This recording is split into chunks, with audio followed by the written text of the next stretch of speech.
Once upon a time there was an old miller who had 3 sons. When the miller died, he left his sons a mill, a donkey, and a cat. The eldest got the mill, the middle got the donkey, and the youngest had to take the cat. The older brothers laughed at him, but the cat promised that he would make his younger brother rich if he gave him a pair of boots and a bag. The owner was surprised, but fulfilled the cat's request. The cat immediately pulled on his boots on his hind legs, poured oats into the sack, threw it over his shoulders, and went hunting. In the forest, he opened the bag, threw it on the ground, and hid himself in the thickets. He didn't have to wait long. A curious hare galloped to the sack and climbed into it to feast on oats. And the cat was just waiting for that. He jumped out of the thicket, tightened the sack, lifted it on his shoulders, and went to the royal castle. The king of that country was a great lover of good food. The cat bowed deeply to him, handed the hare, and said that it was a gift from his master, the Marquis de Carabas. The king was pleasantly surprised by this surprise. The cat bowed like a real nobleman and hit the road. Goodbye. The next day he went hunting with the sack again. This time he managed to catch 2 fat partridges. The king was delighted to see another pleasant gift. For several weeks in a row, the cat continued to wear partridges and hares to the king. But he did not say anything about this to his hungry and emaciated owner. Once the cat saw a princess in the palace. She was very beautiful. The cat realized that she would be a wonderful wife for his master. And so the king wanted to finally meet the Marquis. The cat replied that they could find him tomorrow for a walk where the mills were. And he himself ran at full speed to the mill. Seeing the owner, the cat said that tomorrow he will need to swim in the river, and then his life will change. The next morning, as soon as he got into the water, the cat grabbed his clothes and hid them in the bushes. At that moment the royal carriage appeared on the road. The cat jumped out onto the road and shouted at the top of his lungs, "Save me! Help! The Marquis de Carabas is drowning!" Hearing this, the king ordered to pull the Marquis out of the water. The miller's son got very frightened when 2 guards began to drag him out of the river where he was basking in warm water. The king ordered to bring him his silk attire. The miller's son initially refused, but he liked the gold-embroidered clothes so much that he gladly put on the royal outfit. The king invited him to the carriage, where the beautiful princess was sitting.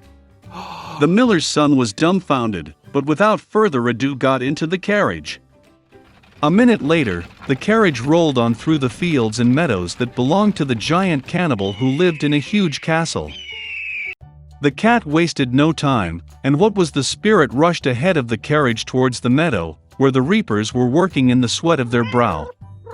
He asked them to say that these fields belonged to the Marquis de Carabas, otherwise the evil cannibal will eat them. Before the astonished reapers could reply, the king's carriage pulled up.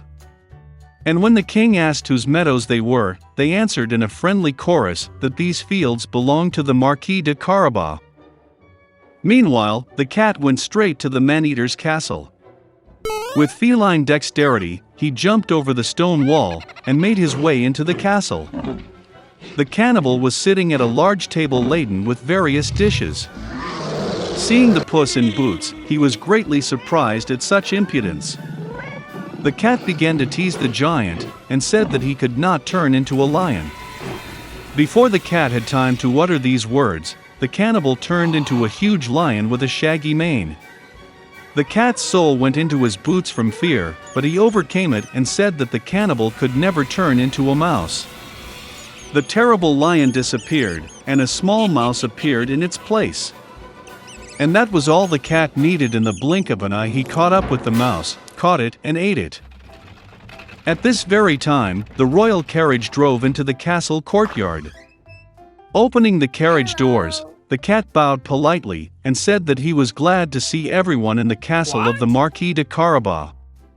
It is difficult to say who was more numb from amazement at these words, the king or the miller's son, who already did not understand anything at all.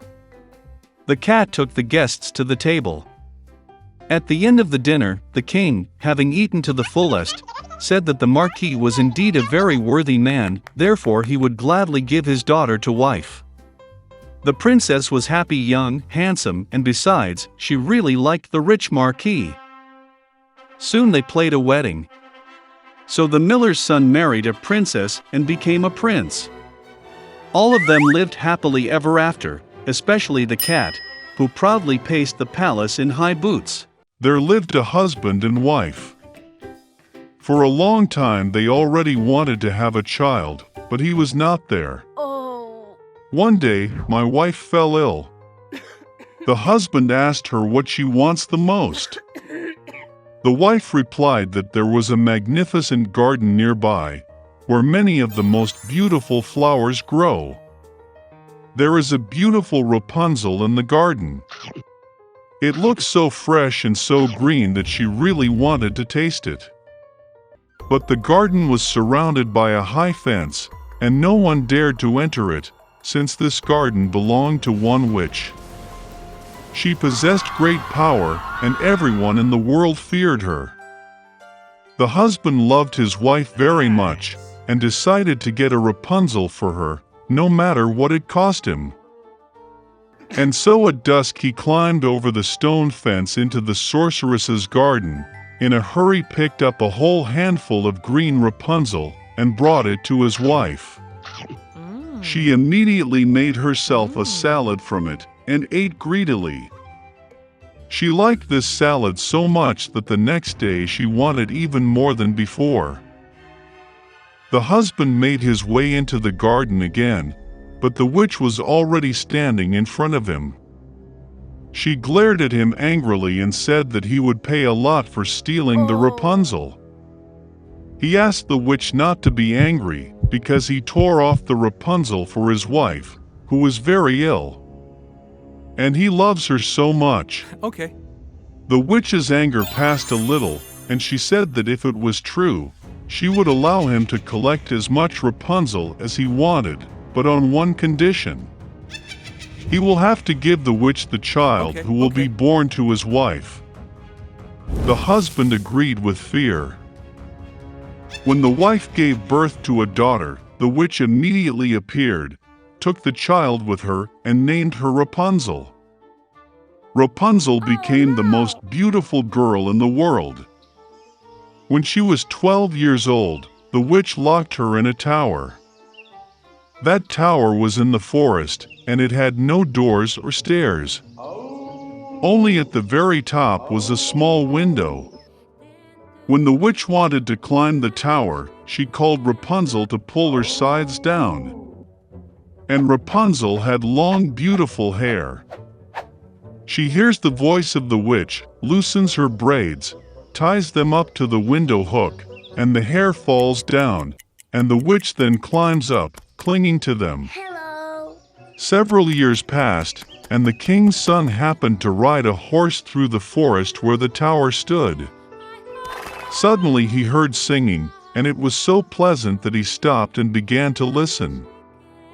Rapunzel sang it in her wonderful voice. The prince wanted to climb up. He began to look for the entrance to the tower, but it was impossible to find him. He once saw how the witch climbs up the braids that Rapunzel lowered her. And the next day, when it was already getting dark, the prince drove up to the tower and called Rapunzel. She heard, pulled her braids down, and the prince climbed up. Rapunzel, seeing that a man she had never seen came to her, was very frightened at first. But the prince spoke to her affectionately and said that his heart was so touched by the singing that he decided to see her without fail. Then Rapunzel ceased to be afraid, and when he asked if she agreed to marry him, she gave her consent and held out her hand to him. But they just did not know how to go down together. They figured out that when the prince came, he would always take a piece of silk with him, and Rapunzel would weave a ladder out of it. And when the ladder is ready, they will go down it together and leave. The sorceress did not notice anything until one day Rapunzel asked why it is easier to drag the prince up. The sorceress understood everything, got angry and clutched in rage at Rapunzel's beautiful hair. I wrapped them around my left arm several times, and with my right grabbed the scissors and cut them off. She took the sorceress into the dense thicket of Rapunzel and hid her there. She tied the severed braids to the window hook, and when the prince appeared, she pulled them down. The prince climbed up and saw the witch. She looked at him with her malicious look and said that he would never see Rapunzel. The king's son was beside himself with grief and jumped out of the tower in despair, but the thorny thorns of the bushes, on which he fell, gouged out his eyes. The blind prince wandered for several years in grief and sorrow through the forest, all the time grieving and crying for his beloved lost. Once he went into a dense thicket. Suddenly the prince heard someone singing. It seemed so familiar to him, and he went to meet him. When he came closer, Rapunzel recognized him, threw herself on his neck and cried bitterly with joy. 2 tears fell in his eyes, and the prince regained his sight and began to see as before. He brought her to his kingdom, and they lived for many, many years in happiness and joy.